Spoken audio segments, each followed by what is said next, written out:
When I was about 9 or 10, my dad landed a high-paying job that forced us to move from a dilapidated house in rural Pennsylvania to a mansion in Brookmont, Maryland. I say, force, but that's probably not the best word for it. My parents were ecstatic about the move. They didn't even hesitate. In the span of a month, we went from a small, run-down house in a poor neighborhood to a sprawling estate in one of Maryland's wealthiest suburbs. You're probably wondering how I felt about the whole thing. To be honest, I didn't care. I was a pretty antisocial kid, always keeping to myself, so leaving behind what few acquaintances I had didn't bother me at all. My parents often told me later on that they thought the move would give me a fresh start, a chance to make friends and fit in better. But honestly, I was beyond that. The move didn't faze me. It wasn't hard to adjust to our new life, especially with the luxury of not having to worry about bills anymore. Even my 10-year-old brain could figure out that money would no longer be an issue. I'm not going to bore you with unnecessary details about the house, though. Just know it was huge, a mansion compared to where we used to live.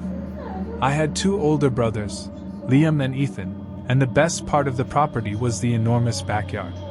It had a massive, sprawling hedge maze that we often played in. But the real gem was the treehouse. I don't even want to call it a treehouse. It was more like a fortress. It wasn't just some weekend project.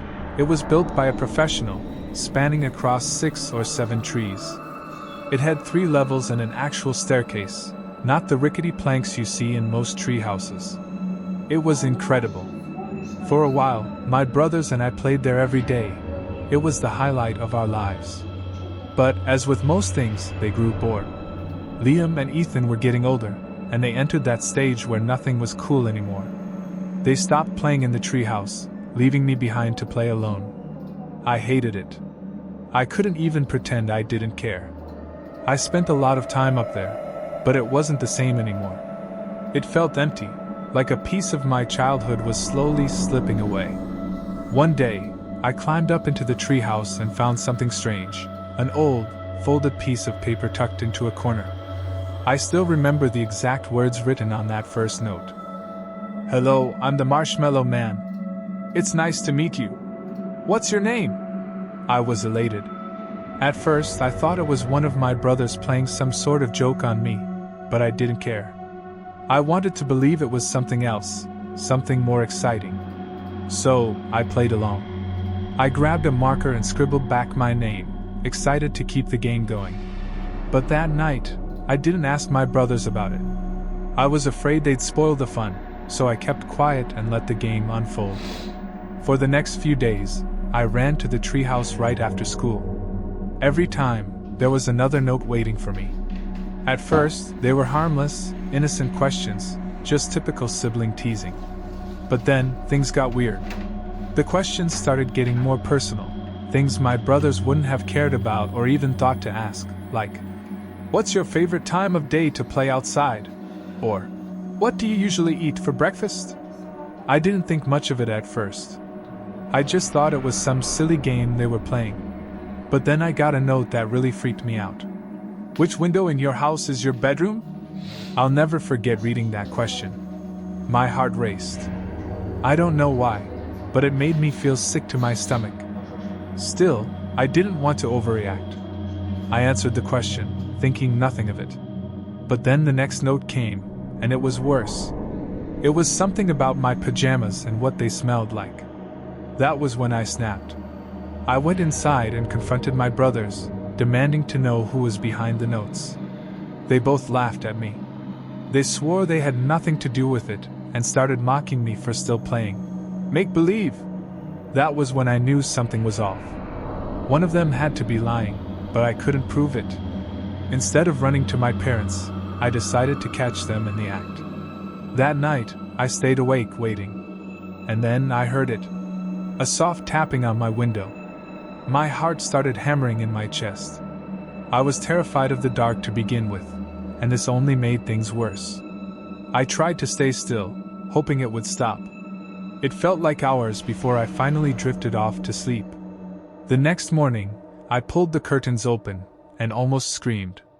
There, taped to the outside of my window, were dozens of marshmallows. It had to be my brothers. There was no other explanation. I was furious.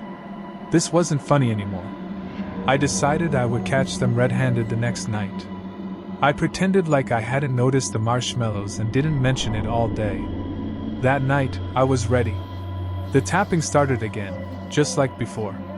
I jumped out of bed, yanked open the curtains, and was about to yell at my brothers when I saw it, a man. Not one of my brothers. An old man, with yellow eyes and teeth that looked like they were rotting. His hair was patchy, and he was smiling at me. I don't think I've ever screamed so loudly in my life. I thought I was going to die in that moment. My parents rushed to my room, but by the time they got there, the man was gone. It was chaos. The police swarmed the property, searching every inch of the yard and the treehouse. They even combed the surrounding area, but that man was never found.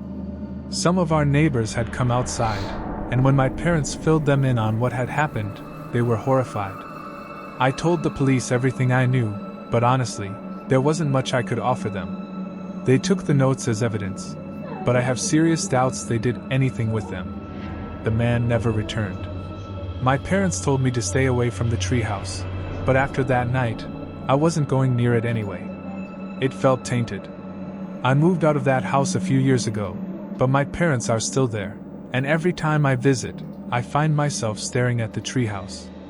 It's like it's calling me. That memory has been haunting me a lot lately. My youngest son, Luke, just left for college, and though I'm proud of him, the house feels so empty now. Too quiet, honestly. It's funny how, when your kids are younger, you crave peace and quiet, but when it finally comes, it's unsettling. I don't know why, but Luke going away triggered memories of a time I thought I had long forgotten. People have told my wife, Christy, and me that it's normal to reminisce about your kids' childhoods when they grow up and leave. Maybe that's true, but what I remember most vividly isn't exactly sunshine and rainbows. Luke was only 8 years old when this happened. Even now, it doesn't quite make sense to me. I'm a carpenter by trade, always been good with my hands. Back then, I was a lot more energetic, willing to take on all sorts of projects, big or small. One of my favorites was the treehouse I built for Luke in the backyard. It wasn't just some basic platform nailed to a tree. I wanted it to feel like a part of the house. I poured everything I had into it: walls, a roof, proper wooden steps leading up to the entrance. It was sturdy and safe, the kind of place where Luke could escape and dream. At first, Christy didn't like the idea. She thought it was too high off the ground, too dangerous. But Luke was the kind of kid who always climbed trees, and I figured it would be safer to have a proper ladder than for him to scale branches that could snap. Eventually, she came around, and Luke absolutely loved it. Our property was in a secluded spot, at the very end of a dead-end street in a wooded area. Our backyard bordered a dense stretch of trees, and that privacy was one of the reasons Christy and I had fallen in love with the place. I could see the treehouse from our bedroom window, which was one of the main reasons I had chosen that spot. If anything ever went wrong, I wanted to be able to keep an eye on it. For a while, everything was perfectly normal. Luke played in the treehouse, mostly by himself. His older brother, Jared, had outgrown that phase, so Luke spent hours up there, letting his imagination run wild. But then one day, he started talking about an imaginary friend named Jake. At first, I didn't think much of it.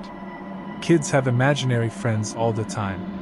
But Luke was 8, and at that age, you wouldn't expect that kind of thing anymore. Christy thought it was just cute, but I was a little more skeptical. Luke wasn't the type of kid to invent imaginary friends. It didn't feel like him. Still, I shrugged it off, thinking he'd grow out of it. But soon, it started to get a little concerning. Luke spent more and more time up in the treehouse, and what was odd was that he wasn't bringing toys or games with him. It was just him and his imagination. I had told him not to carry anything up there, especially since it could get dangerous. So, I asked him about it one day, and the way he acted was weird. He told me that Jake was shy and didn't like being talked about. When I asked why he was spending so much time in the treehouse, he said, "Jake only likes to play there. He doesn't like coming inside." That seemed off to me. Aren't imaginary friends supposed to be wherever you are? I brushed it off, telling myself I was probably overthinking it. I did some research later and found out that some kids only interact with their imaginary friends in specific places, like certain rooms or areas of the house. So, as strange as it was, I accepted it. Christy didn't quite feel right about it, though. She thought Luke was taking this imaginary friend thing too far, and honestly, I agreed. But we weren't the type of parents to overreact. Luke was a good kid. He wasn't a troublemaker. One weekend, Luke came home with a black eye. He wouldn't tell me how it happened, but when I pushed him, he finally admitted that he'd gotten into a fight with Jake. I was shocked. I thought he was lying, maybe trying to cover up something that happened with one of the other neighborhood kids. But Luke insisted. I told him to stop joking, but then he burst into tears and ran to his room. Christy was convinced that Luke had gotten into a fight with another kid and was too embarrassed to admit it. She wanted me to tear down the treehouse right then and there, but I couldn't bring myself to do it. I'd spent weeks building it, and I wasn't ready to give up on it so easily. I told her I'd talk to Luke about his behavior, but when I tried to talk to him, he wouldn't come out of his room. The next day, I decided to investigate. When I climbed up into the treehouse, what I found made my stomach churn. Scattered around the treehouse were dirty, tattered shoes and socks that didn't belong to Luke, or anyone in our family. There were food wrappers, bags, utensils, and even some dirty plates. And on the walls, pencil drawings of animals. Foxes, bears, deer, and the one that stood out to me the most, a huge spider with a twisted, contorted face. I immediately climbed down and confronted Luke. He said that Jake liked to eat, so Luke had to bring food up for him. He claimed that the shoes and socks belonged to Jake, who was forgetful. That was the last straw. I told Luke he wasn't allowed to go near the treehouse anymore. I couldn't let this go on. Christy was worried about Luke's mental health, and I had serious concerns too. We thought about seeing a professional if things got worse, but I never thought it would escalate this far. Then one evening, something happened that changed everything. I was standing at the bedroom window when I saw movement near the treehouse.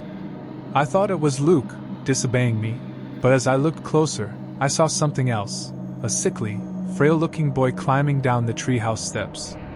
It wasn't Luke. This boy was dirty and emaciated, moving like he hadn't eaten in days. I ran outside, yelling for him to stop. But as soon as I opened the door, the boy darted into the woods. I chased after him, but he was fast, unnaturally fast. Within seconds, he disappeared into the trees. Christy called all the parents in the neighborhood, but none of their kids were missing. We called the police, and they searched the woods for over an hour. But there was no trace of the boy. No missing children had been reported. The police questioned Luke about the boy, and what he said next made my blood run cold. Jake, he claimed, was a magic boy who lived in the woods with his friends. These friends were all animals, foxes, bears, and so on. Every time Jake came to visit Luke, he'd ask Luke to leave his family behind and come join him in the woods with his friends. And when Luke refused, Jake would get angry and make strange noises. I had settled into the treehouse, wrapped in the quiet of the evening. The cool air bit at my skin, the mist creeping along the ground like something alive.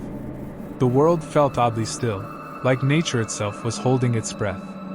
I tried to shake off the uneasy feeling that crawled up my spine, but it was hard to ignore. I had always loved the treehouse, the sanctuary it provided, high above the ground and away from the world. But tonight it felt different.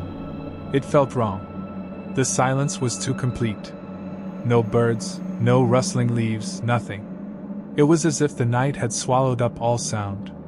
I leaned over the edge, scanning the yard, hoping to shake the growing discomfort gnawing at me.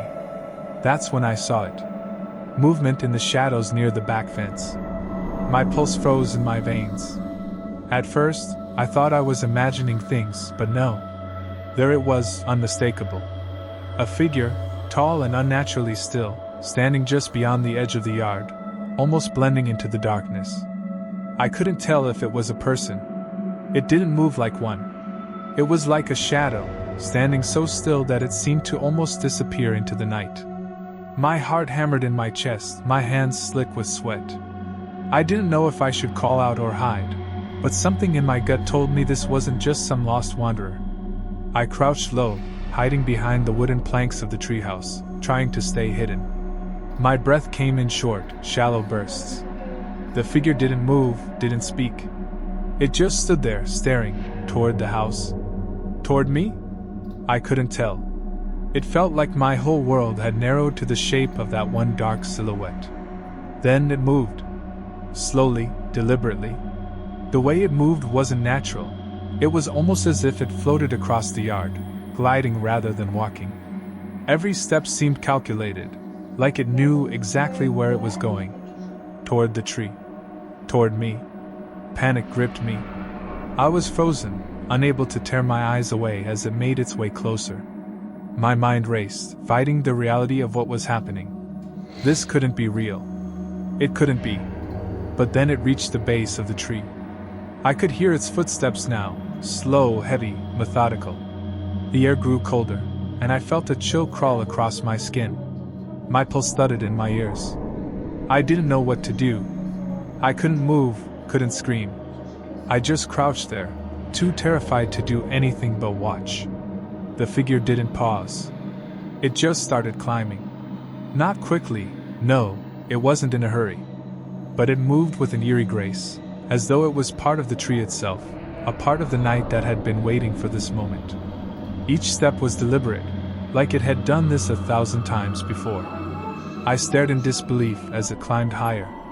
My mind tried to process what I was seeing, but I couldn't. I wanted to run, but my legs wouldn't obey. Every nerve in my body screamed at me to do something, anything, but all I could do was watch. When it reached the platform of the treehouse, it stopped. My breath caught in my throat. The figure stood there, at eye level now, its face hidden in shadow. But I could feel it. Feel its presence. It was like something primal deep in my chest was telling me that this was no human being. No. This was something else. Something ancient. It didn't move. It didn't say anything. It just stared at me with cold, unblinking eyes that were too dark, too deep to be real. I wanted to look away, to scream, but I couldn't. I was trapped in its gaze. Then it moved again. This time, it descended from the treehouse with the same unnatural ease, never breaking its stare, never making a sound. It didn't hurry, it didn't stumble. It just moved like it was part of the night itself, an extension of the darkness. As it reached the ground, I felt the terror finally break through. I scrambled to my feet, heart racing, and looked over the edge of the treehouse. The figure was gone. Just gone. Disappeared into the woods, like it had never been there at all. I didn't wait. I didn't think. I bolted from the treehouse and into the house, slamming the door behind me. My hands were shaking so badly I could barely turn the lock. I didn't dare look out the window. I didn't sleep that night. I couldn't. Every creak of the house, every whisper of wind made me jump. And the worst part? I knew that whatever that thing was, it was still out there. Watching. And maybe, just maybe, it wasn't done with me yet. I was a rebellious, angsty preteen at the time, feeling like I hated my parents for grounding me over yet another complaint at school. My grades were slipping, and I'd been forced into a counseling session, which felt like the ultimate invasion of privacy. In my frustrated teenage mind, I just needed to escape. That night, I refused to sleep in the house. I grabbed some blankets and pillows and went to the treehouse in the backyard. It wasn't the first time I'd done this, and my parents had long since stopped caring. It was my little way of asserting my independence, even if it was just a small, petty rebellion. What they didn't know was that I brought my Nintendo DS with me, even though I wasn't allowed to play video games. My parents thought I was outside to cool off, but I was really just absorbed in Animal Crossing, trying to escape into a world that made more sense than the one I was dealing with. At some point, I must have dozed off, but I wasn't asleep for long. I had barely entered that deep, restful sleep when something jerked me awake. A voice, low and distant yet clear as day, called my name. Tommy. Tommy. It took me a few seconds to process, my brain still foggy with sleep. Was it my dad? My heart began to pound in my chest. The voice sounded too deep to be his. I listened, trying to convince myself I was imagining things, but then I heard it again, this time closer. Tommy, are you up there? I froze. My stomach twisted in a way I couldn't explain. This wasn't my dad. This voice was too harsh, too deep. The sound of the ladder creaking made my skin crawl. The figure slowly climbed up to the treehouse, each step sending a chill down my spine. Then, in the near pitch blackness, a shadowed head appeared at the opening in the floor. Ah, there you are, the voice murmured, low and unsettling. I felt my blood run cold. I stood up quickly and rushed to the small window of the treehouse.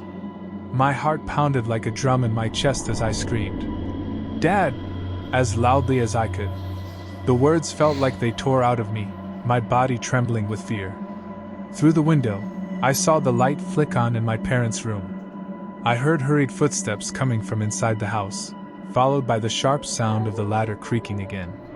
The next thing I knew, my parents were bursting out of the back door, my dad swearing that he hadn't been messing around out there, playing some sick prank on me. They believed me right away. This wasn't some ridiculous horror movie scenario where the kids' warnings are ignored. My dad was in a state of disbelief, but my uncle, a cop at the time, came over for advice.